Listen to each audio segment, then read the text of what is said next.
कि 24 लोकसभा का जो चुनाव है उत्तर प्रदेश में सीधे तौर पर भाजपा बनाम बसपा के बीच में होने वाला है। यानी कि मोदी बनाम मायावती की जो लड़ाई है वो जमीनी हकीकत पर अब शुरू हो चुकी है। यानी कांग्रेस और समाजवादी पार्टी ने यूपी में कहीं ना कहीं अपना हथियार डाल दिया है और सिर्फ उत्तर प्रदेश में अगर कोई पार्टी इस समय नरेंद्र मोदी को चुनौती देते हुए नजर आ रही है, भारतीय जनता पार्टी को चुनौती देती हुई नजर आ रही है, तो वो मायावती है, यानी कि बीएसपी है। बीएसपी ही खुलकर के इस समय मोदी को चुनौती देते हुए उत्तर प्रदेश में नजर आ रही है, योगी को चुनौती देते हुए उत्तर प्रदेश में नजर आ रही है। यानी कि बहुजन समाज पार्टी एकदम cut to cut, neck to neck fight करते हुए इस समय उत्तर प्रदेश के 80 लोकसभा सीटों पर बीएसपी मायावती नजर आ रही है। वहीं सपा और कांग्रेस की बात करें तो पहले ही हथियार डाल चुके हैं। अखिलेश यादव ने जिस तरीके से चुनाव लड़ने से मना कर दिया। चलिए विस्तार से शुरू करते हैं कि महारैली कब होने वाली है। बीएसपी की महारैली की घोषणा होते ही भारतीय जनता पार्टी की जो है मुश्किलें बढ़ चुके हैं। इंडिया गठबंधन कहीं ना कहीं परेशान नजर आ रहा है। जी हाँ, मैं आपको बता दूं 11 अप्रैल की वो तिथि है। 11 अप्रैल की तिथि को तय किया गया है जिस दिन बीएसपी सुप्रीमो बहन मायावती अपने चुनावी शंखनाद करेंगी। महाभव्य रैलियां जो है उसकी शुरुआत होने वाली है। मैं आपको बता दूं कि 11 अप्रैल को जिस तरीके से संभावित बताया जा रहा है कि महाराष्ट्र से चुनावी रैली की शुरुआत बहन मायावती कर सकती है। जी हाँ, पार्टी सूत्रों के अनुसार अगर हम बात करते हैं तो 11 अप्रैल को महाराष्ट्र के नागपुर शहर से चुनावी जनसभा की शुरुआत करने वाली है बहन मायावती। जैसे ही स्थिति की घोषणा हुई, नरेंद्र मोदी ने आनंद फानन में बैठक बुला करके अपनी सभाओं को भी और तेज करने का निर्देश जारी कर दिया। मैं आपको बता दूं कि भारतीय जनता पार्टी पूरे उत्तर प्रदेश में लगभग 1.5 लाख नुक्कड़ सभा, जी हाँ 1.5 लाख नुक्कड़ सभा करने का आदेश पहले ही जारी कर चुकी है अपने नेताओं को। यानी कि मायावती जब फील्ड में उतर चुकी है और जो इस तरीके से 11 तारीख को महारैली की घोषणा हो चुकी है, उसके बाद से बीएसपी के इस मूवमेंट को देखते हुए इंडिया गठबंधन और भारतीय जनता पार्टी की मुश्किलें बढ़नी तय हो चुकी हैं। मैं आपको बता दूं कि जिस तरीके से 11 को महाराष्ट्र के नागपुर शहर से चुनावी जनसभा की तैयारियां हो चुकी है। लगभग 40 रैलियां, मैं आपको बता दूं कि 40 रैली उत्तर प्रदेश में होने वाली है। बहन मायावती और आकाश आनंद की साझा रैलियां होंगी। हालांकि आकाश आनंद को अलग जिम्मेदारी दी गई है, उनकी रैलियां पहले ही शुरू हो चुकी है, लेकिन 40 रैलियां बहन मायावती को उत्तर प्रदेश में होंगी। यानी कि यूपी की जो 80 लोकसभा की सीटें हैं उसमें से हर 2 लोकसभा को मिला करके एक रैली मायावती करने की तैयारी में इस वक्त जुट चुकी है। वहीं आपको बता दें बसपा प्रमुख 2 लोकसभा सीटों को ध्यान में रखते हुए एक चुनावी जनसभा का जो उनका रणनीति है उससे कहीं ना कहीं गठबंधन जो यूपी का है यानी अखिलेश यादव और कांग्रेस का, वो मुश्किलों में इस वक्त नजर आ रहा है। 12 या 13 अप्रैल को पश्चिमी उत्तर प्रदेश की पहली चरण वाली लोकसभा सीट पर भी मायावती का कार्यक्रम लगभग तय हो चुका है। जी हाँ, मैं आपको बता दूं कि 11 तारीख को अपनी महारैली की शुरुआत करने के बाद पश्चिमी उत्तर प्रदेश में 12 या 13 तारीख को मायावती की बड़ी रैली आयोजित की गई है, जिससे पश्चिमी उत्तर प्रदेश का जो पहले फेज का चुनाव है यानी कि 19 अप्रैल को उस पहले चरण के मतदान में माहौल बदलने वाला है बीएसपी को लेकर के। आपको बता दें कि नगीना लोकसभा की सीट हो या फिर तमाम और पश्चिमी उत्तर प्रदेश की जो हॉट सीट इस समय बनी हुई है उन सब पर पिछली बार 2019 लोकसभा चुनाव में बीएसपी मजबूत स्थिति में जीत दर्ज की थी, तो इस बार भी बीएसपी अपने उस जीत को दोहराना चाहती है। आकाश आनंद की अगर हम बात करते हैं तो गौर करने की बात यह है कि यूपी उत्तराखंड छोड़ दूसरे राज्यों में बसपा को मजबूत करने की जो जिम्मेदारी है उसको आकाश आनंद के कंधों पर दी गई है। पार्टी नेताओं के मुताबिक आकाश 6 अप्रैल को, मैं बता दूं 6 अप्रैल को, जी हाँ, नगीना में बड़ी जनसभा करने की तैयारी में है। यानी कि चंद्रशेखर रावण को भी घेरने की तैयारी में इस वक्त आकाश आनंद मैदान में उतर चुके हैं। 6 अप्रैल को आकाश आनंद नगीना में बड़ी जनसभा करने वाले हैं। अगर हम बात करते हैं तो 7 को 2 सभाएं बुलंदशहर में उनके खुर्जा गांव में और गाजियाबाद के साहिबाबाद में 2 जनसभाएं भी आकाश आनंद की पहले से तय हो चुकी है। यानी कि 6 तारीख से जो मूवमेंट है रैलियों का वो बीएसपी की तैयार हो चुकी है।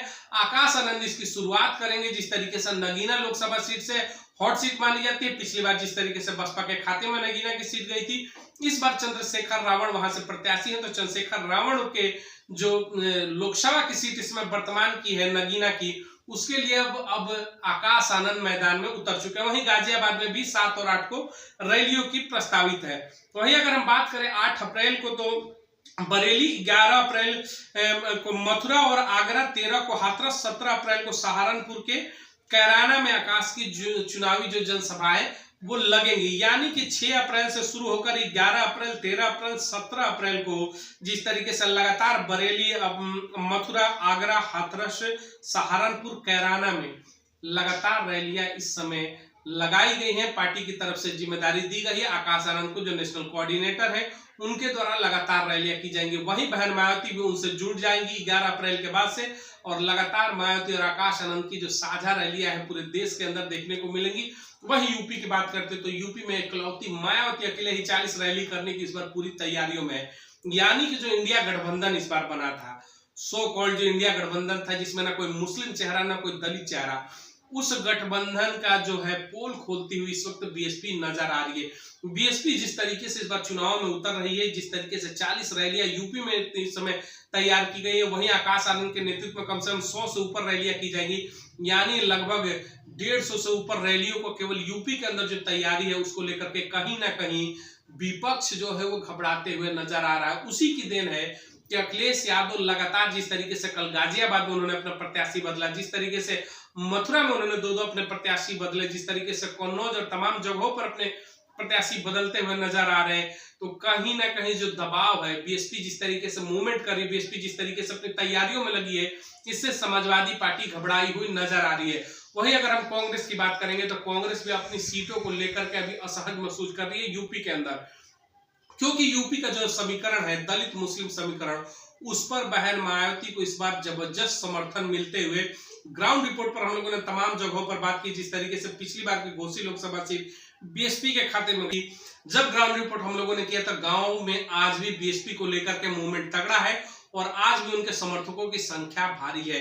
यानी कि कहीं ना कहीं जो यूपी का समीकरण है उसमें बीएसपी इस वक्त दलित मुस्लिम समीकरण फैक्टर के साथ सबसे जबरदस्त तरीके से आगे बढ़ती हुई नजर आ रही है। और ग्रामीण क्षेत्रों के वोटों की बात करते हैं तो आज भी ग्रामीण मतदाता जो है बीएसपी की तरफ मूवमेंट करते हुए नजर आ रहे हैं। महिलाओं की पहली पसंद प्रधानमंत्री के रूप में बहन मायावती उभरती हुई नजर आ रही है। वहीं अगर हम बुजुर्ग की बात करें या फिर हम नौजवानों की बात करें तो रोजगार के मामले में बहन मायावती से उम्मीदें लगाए बैठे हुए हैं युवा, और वो लगातार कह रहे हैं कि केंद्र की सत्ता में अगर बहन मायावती जैसे बड़े चेहरे आते हैं तो रोजगार भी देश के अंदर लोगों को मिलेगा।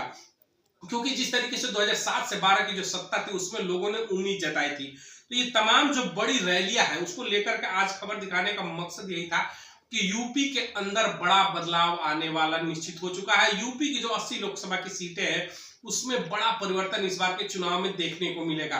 वहीं बहन मायावती को प्रधानमंत्री के चेहरे के रूप में अगर हम बात करते हैं तो उसको भी लेकर के आम जनमानस के बीच में चर्चाएं तेज हो चुकी है। लोगों में उम्मीद है कि मोदी से बेहतर मायावती होंगी।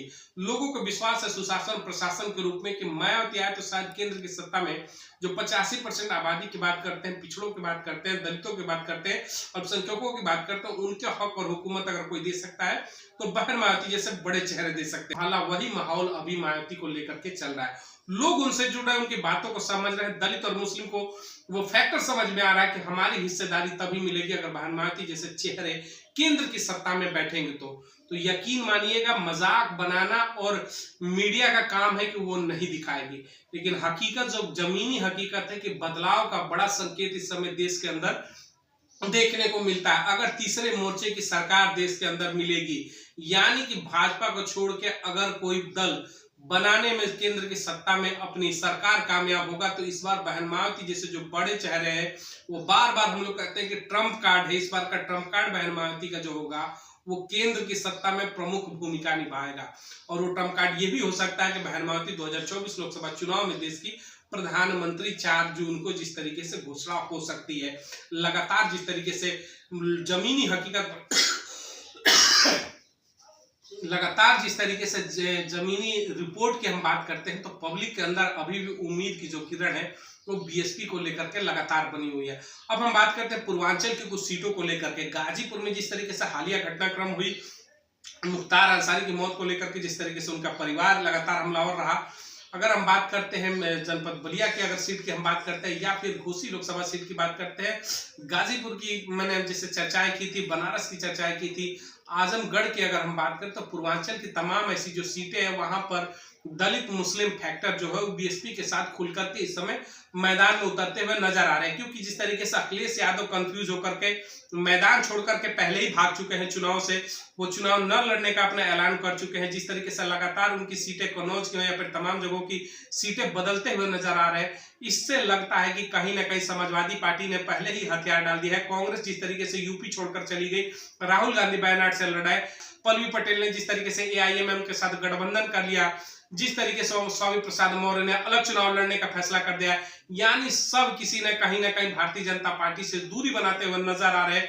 लेकिन चुनौतियां पेश करती हुई सिर्फ और सिर्फ इस समय उत्तर प्रदेश के 80 लोकसभा सीटों पर बीएसपी नजर आ रही है पूर्ण रूप से लड़ाई लड़ती हुई। जिस तरीके से 40 जनसभाओं की घोषणा मायावती के द्वारा की गई है कि 40 जनसभाएं उत्तर प्रदेश में करेंगी, वही 60 से ऊपर हम अगर बात कर दे तो आकाश आनंद की रैली उत्तर प्रदेश में होने वाली है, यानी कि बीएसपी उत्तर प्रदेश में इसमें बड़ा खेल करने वाली है, क्योंकि जिस तरीके से लगातार कांग्रेस और समाजवादी पार्टी बैकफुट पर उत्तर प्रदेश में नजर आ रही है। यानी कि 24 लोकसभा का जो चुनाव है उत्तर प्रदेश में सीधे तौर पर भाजपा बनाम बसपा के बीच में होने वाला है, यानी कि मोदी बनाम मायावती की जो लड़ाई है वो जमीनी हकीकत पर अब शुरू हो चुकी है। देखने वाले जो सबसे प्रमुख विषय है कि क्या वाकई में जो बीएसपी की आमने सामने की लड़ाई है बीएसपी बनाम भाजपा, यानी उत्तर प्रदेश में सपा और कांग्रेस को हटा करके बीएसपी बनाम बीजेपी हो गई, यानी कि मोदी बनाम मायावती, मायावती बनाम मोदी की जो लड़ाई है वो 2024 में क्या रिजल्ट लेकर आती है, सबसे बड़ा प्रश्न चिन्ह है।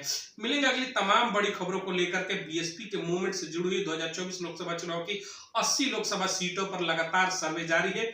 आप भी जिस विधानसभा से है, जिस लोकसभा से है, कमेंट सेक्शन में अपने लोकसभा का नाम जरूर बताइएगा, ताकि ग्राउंड रिपोर्टिंग के समय आपके लोकसभा की सीटों को भी, मायावती के तमाम मुद्दों को, मायावती की तमाम चर्चाओं को, उनके नामों को लेकर के रिपोर्टिंग वहां पर की जा सके। बहुत बहुत धन्यवाद। जय हिंद।